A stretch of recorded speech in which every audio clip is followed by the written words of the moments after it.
Bonjour à tous. J'ai le plaisir de recevoir aujourd'hui Hervé Euli, le président de Nu3S, créé en 2003.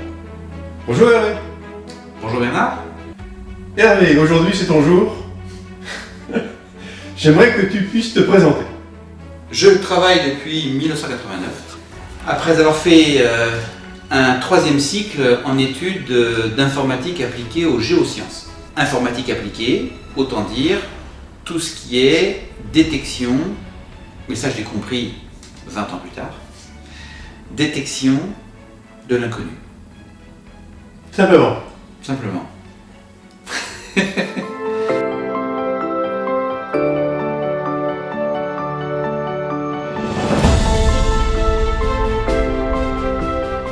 Et dès 1989, tu es rentré chez Dassault Systèmes pour découvrir quel métier? Voilà, alors j'avais trois propositions. La première était une proposition d'informaticien dans une très très grosse, ce qu'on appelait à l'époque les SS2I. Ouais. Un poste très certainement excellent, fantastique, mais qui était trop fondamental pour moi, et je cherchais plutôt quelque chose d'appliqué. Je l'ai donc décliné cette offre. La deuxième offre que j'ai eue, c'était au contraire pour être un ingénieur géophysicien sur une plateforme offshore de l'époque, à l'époque de Elf-Aquitaine, dans l'océan Indien, et détecter les failles par sismique réfraction des pieds de forage ainsi que des pieds de cette plateforme pour lui prodiguer de la maintenance. J'ai décliné cette invitation, cette proposition également. Et la troisième, qui me paraissait être cette fois-ci beaucoup plus vaste, tellement vaste que je n'en voyais pas d'ailleurs, même pas le début du commencement quand j'ai intégré cette société, c'est Dassault Systèmes. J'ai eu plusieurs propositions de poste et je suis rentré au cœur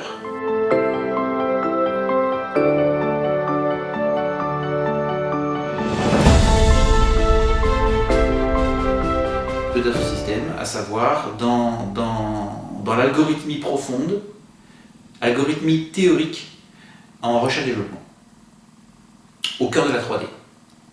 J'ai compris que cette 3D t'avait permis de faire des maquettes. Tu peux m'en dire un peu plus? Alors, j'ai fait du code, du développement, de la maintenance, de l'industrialisation, de la hotline. J'ai lancé la hotline Dassault Systèmes et j'ai eu une proposition qui est passée devant moi et que j'ai forcé le destin, et j'ai intégré l'équipe de marketing en industrie navale. Alors, il faut savoir que Dassault Aviation, Dassault Systèmes, Dassault, c'est d'abord connu pour l'aéronautique, voire l'automobile, et les fusées éventuellement. Mais bon, en tout cas, ils voulaient se lancer dans l'industrie navale, et à l'époque, l'équipe était relativement restreinte. D'un côté, il y avait à peu près 400 personnes qui développaient sur CATIA, le monde CATIA, à savoir tout ce qui était en fait industrie en général mécanique. Et de l'autre, il y avait la partie AEC pour architecture, engineering, construction, qui était une autre sorte d'algorithme. Clairement, les premiers, on parlait de spline et de NURBS. Dans le deuxième, on parlait de vecteurs, parce qu'en fait, on travaillait sur et de surface gauche aussi, on travaillait sur des formes qui étaient très très longues. Et un algorithme destiné à fabriquer des pièces qui sont usinées au millimètre ou au micron ne tient pas la route pour décrire des pièces qui peuvent faire 300 mètres de long. 300 mètres de long? Oui. Des bateaux? Oui, des bateaux. donc forcément, on était dans un monde très différent, voire même 14 étages de haut. 14 étages de haut et 300 mètres de long pour 80 mètres de large, c'est autre chose. Donc ces deux connaissances me plaisaient beaucoup, et donc d'un côté donc à peu près 350-400 personnes dans la mécanique, et de l'autre dans l'AEC, ils étaient deux. Et j'ai été le troisième. Alors quelle était la dimension de ce poste? Et puis finalement, est-ce que tu as eu des résultats? Alors, la dimension du poste, eh bien, on a été tout simplement sollicité pour, à nouveau, sous l'impulsion du fondateur de Dassault Systèmes, Francis Bernard, on a été challengé et, je dirais, motivé pour faire de CATIA, dans le monde de l'industrie navale, un outil de même réputation qu'il était devenu dans l'industrie automobile et dans l'industrie aéronautique, à savoir non pas un outil inexistant, non pas un challenger, mais un monopole. Un monopole. Monopole. Que ça. Que ça.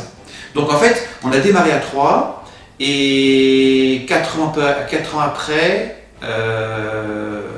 on était sur le chemin de devenir un standard. Ce qui m'a conduit à changer de poste. À changer de poste. À changer de poste. Parle-moi un peu de ce poste. Tu es toujours resté là? Ah non. Non, j'ai une société donc, de services, la plus grosse société d'ingénierie de services au monde à l'époque, qui s'appelle encore Cenit. Attends, tu m'as pas parlé de tes résultats quand même chez Dassault Systèmes. Oui, parce que c'est vrai que c'est... Avant de partir... C'est lié avec Cenit. Ah oui, d'accord. Les résultats étaient tellement bons que Cenit m'a voulu. J'ai dit oui, avec l'accord de Francis Bernard. Les résultats ont été qu'on a gagné à peu près tout partout où on allait, en termes de benchmark. On est passé du stade de totalement inconnu, voire même on faisait rire. On faisait rire. On faisait rire. Parce qu'on arrivait aussi au nom d'IBM, parce qu'IBM était le partenaire commercial et marketing. Et les gens disaient clairement, ah bon, IBM construit des bateaux? Ça faisait beaucoup rire les gens. Et on est donc passé de ce stade d'être risible, au stade d'être entendu, puis au stade d'être crédible, puis au stade de devenir assez urticant. Et pour finir, j'ai eu quelques références. J'ai gagné par exemple, bon évidemment je n'étais pas tout seul, mais j'étais la personne qui exécutait le benchmark devant le client, au Japon, en Allemagne, aux États-Unis, dans différents pays. Et des beaux clients. Ah bah oui, parce que c'était toutes les marines militaires des plus beaux pays les plus industrialisés du monde. Et donc ces résultats ont conduit à ce que le plus gros partenaire mondial d'IBM, qui travaillait de concert avec nous, décide de m'approcher et me proposer un poste pour continuer l'ascension à laquelle j'avais contribué et qui était la mienne aussi dans ce monde du marketing d'industrie navale mondiale.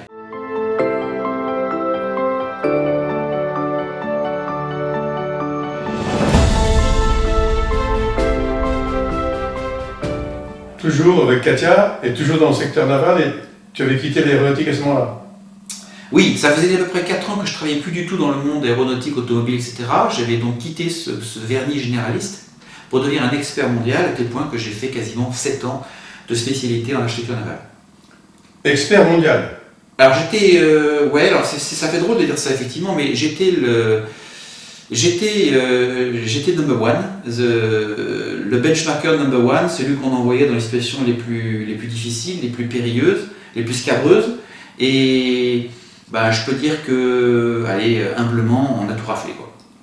Bon Hervé, tu parais encore bien jeune.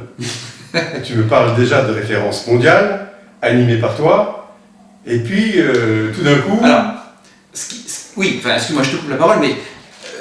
donc Cenit, ça a duré encore quelques temps après. Et là, on m'avait simplement donné un challenge. C'est que... Un nouveau challenge? Oui, il fallait qu'on devienne numéro 1 mondial. Au niveau de Cenit? Oui. Sachant que Cenit avait déjà toute l'industrie automobile et aéronautique européenne comme client. Et donc, oui, on est devenu. Vous l'êtes devenu? On l'est devenu. Et puis après, c'est une autre histoire, on s'est séparés. Tu t'es séparé après avoir vu, je dirais, tout le monde possible. Tu étais responsable monde. Et tout d'un coup, tu réfléchis sur toi et tu te dis, allez, je crée mon entreprise, je crée New 3S. Est-ce que c'est bien ça? Qu'est-ce qui a fait que tu as créé New 3S?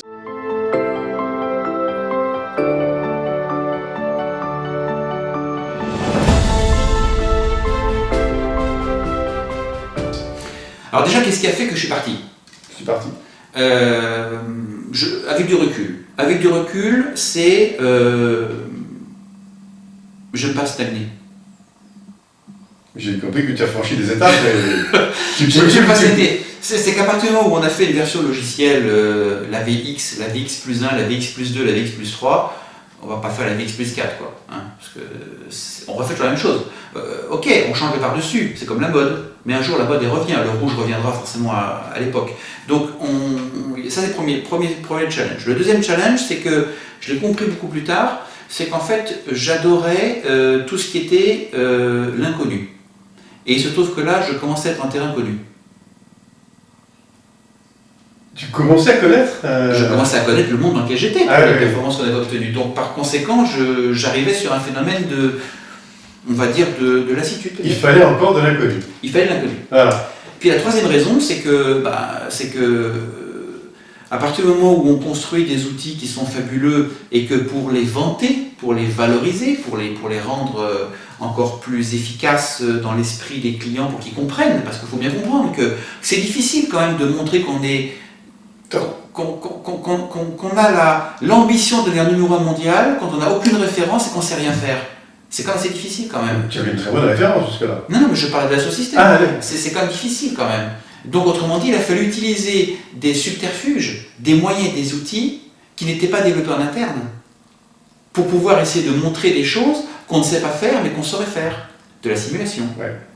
Par conséquent, tout ça, ça a été le point de départ de se dire, ok, eh ben les outils dont on a besoin, les outils qui n'existent pas et qu'il faudrait, eh bien, pourquoi ne tenterions-nous pas de les fabriquer par nous-mêmes ?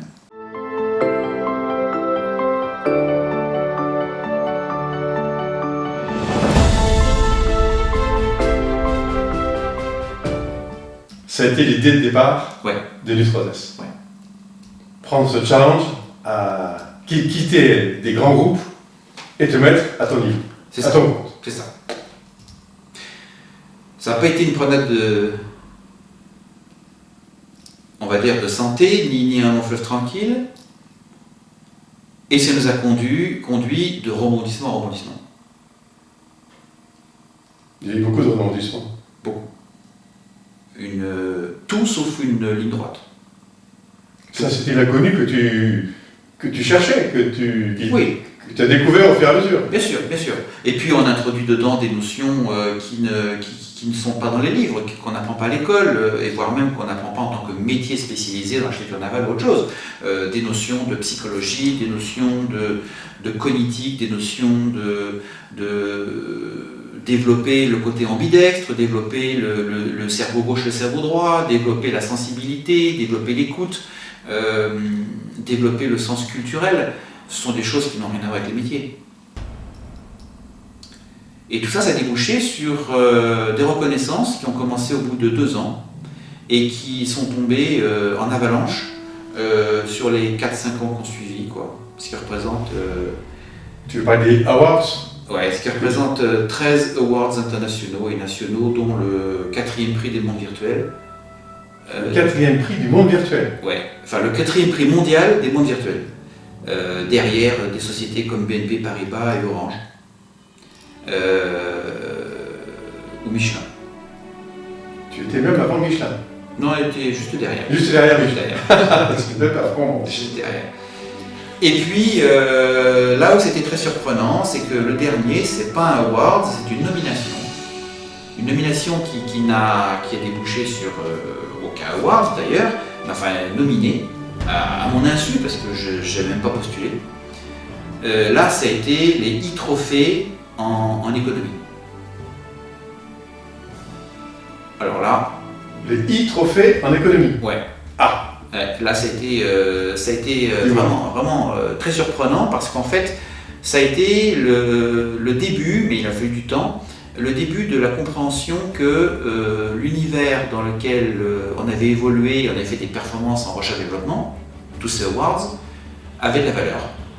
Ah ouais.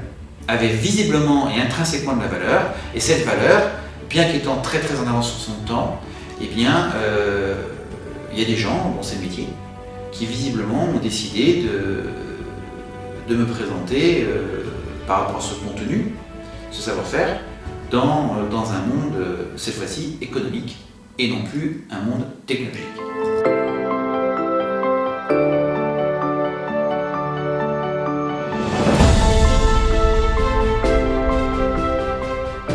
Et aujourd'hui, dans ce monde, quelle est la plus belle des réussites que tu aies pu analyser, comprendre et valoriser? Les réussites sont nombreuses. Évidemment, c'est de pouvoir s'adresser à n'importe quelle sorte de client. Quand je dis n'importe quelle sorte, c'est n'importe quel type. On en reparlera un autre jour des clients. Ouais. C'est évident que c'est un succès. C'est un succès, c'est une récompense. Là, on est plutôt pour parler valeur. Eh bien, au bout pratiquement de, on va dire, de 20 ans, aidé par et sollicité par des spécialistes dans le domaine, je suis devenu quelqu'un qui a élaboré quelque chose de brevetable. Tu as réussi à breveter? Tu vas m'en dire un peu plus ou est-ce que tu ne peux pas en parler? Non, on en dira plus une autre fois. Je dirais simplement que, d'abord, c'est comme on dit en anglais, c'est patent pending, autant dire que c'est un brevet qui est en cours de débat pour obtention. France, Europe, non, monde. Monde, pas tant qu'à faire. C'est-à-dire que... C'est ton monde. C'est-à-dire qu'à partir du moment où on a un brevet qui porte sur le web, et qu'on aura envie d'avoir une vision qui serait purement restreinte à un territoire qui fait 4 km², ça paraît un peu léger quand même comme vision des choses, à moins que ce web soit très privé.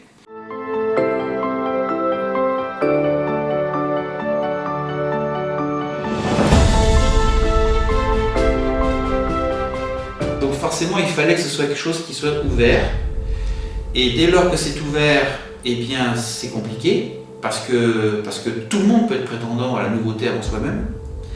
Et puis deuxièmement, on s'ouvre à toutes les dangerosités de l'ouverture. D'ailleurs, cette ouverture, ce nouveau web, je crois qu'on fera peut-être une petite vidéo à part, parce que l'évolution est tellement rapide et tellement grande qu'il faut peut-être y consacrer une étape. Oui, alors je voudrais juste... Effectivement, pour illustrer ce propos, il faut dire que l'informatique, pour moi elle m'a été enseignée plutôt la cognitique et l'algorithmie dans les années 85-89. Ensuite, elle a été mise en œuvre par des informaticiens dont j'ai fait partie, dans le monde de la 3D par exemple, et dans d'autres mondes également, des univers divers et variés comme SAP, etc. en informatique. Et on a toujours entendu dire qu'il fallait des ressources en informatique. Je parle dans les banques, par exemple, etc. Bon. Et puis, le web s'est mis à exploser. Le web est quand même né au siècle dernier, très récemment, avant la fin du siècle, mais récemment. Et depuis à peu près 5-6 ans, on commençait à comprendre que le web évoluait vers de moins en moins de code pour qu'on puisse avoir des pages web à peu près lisibles. On a commencé par entendre parler de l'intelligence artificielle il y a maintenant 3 ans, là ça rend très dense. Eh bien, là, il y a quelques jours, Microsoft annonçait que le prochain challenge était de construire des interfaces et des applications digitales sans humain. Voilà. Donc autant dire une autre étape. Et ça, c'est pour bientôt. Autant dire que... Alors bientôt, c'est quoi? C'est entre 2 et 6 ans. Ça veut dire quoi? Ça veut dire que on n'en est plus à amalgamer des compétences et des ressources, etc., ce qui provoque évidemment un changement énorme dans l'organisation du monde du travail, entre les fournisseurs de talents, les recruteurs, etc. L'entreprise n'a pas les moyens et n'évolue pas assez vite pour faire évoluer la personne par rapport à sa capacité d'assimilation que procure la bande passante comme la 4G ou la 5G à venir. Donc, moralité, soit on met la personne en formation 200 jours par an, auquel cas il ne produit plus, mais s'il ne produit plus, qu'il sort tout le temps, autant qu'il soit à l'extérieur et qu'il soit ouvert sur un pôle de compétences comme une coopérative, etc. C'est un autre sujet. Ouais. Donc, pour parler de brevet, etc., on n'a pas déposé un brevet sur un produit, on n'a pas déposé un brevet sur un service, on a déposé un brevet sur un procédé. Procédé, oui. Et un procédé, eh bien, par définition, ça se construit soit avec des humains, soit avec des machines. Ouais. Et ça se reproduit avec des machines, Des robots. des robots. D'accord. Bon, bah écoute, merci Hervé. Au plaisir pour une prochaine discussion. Prochaine discussion. Merci. Merci Bernard.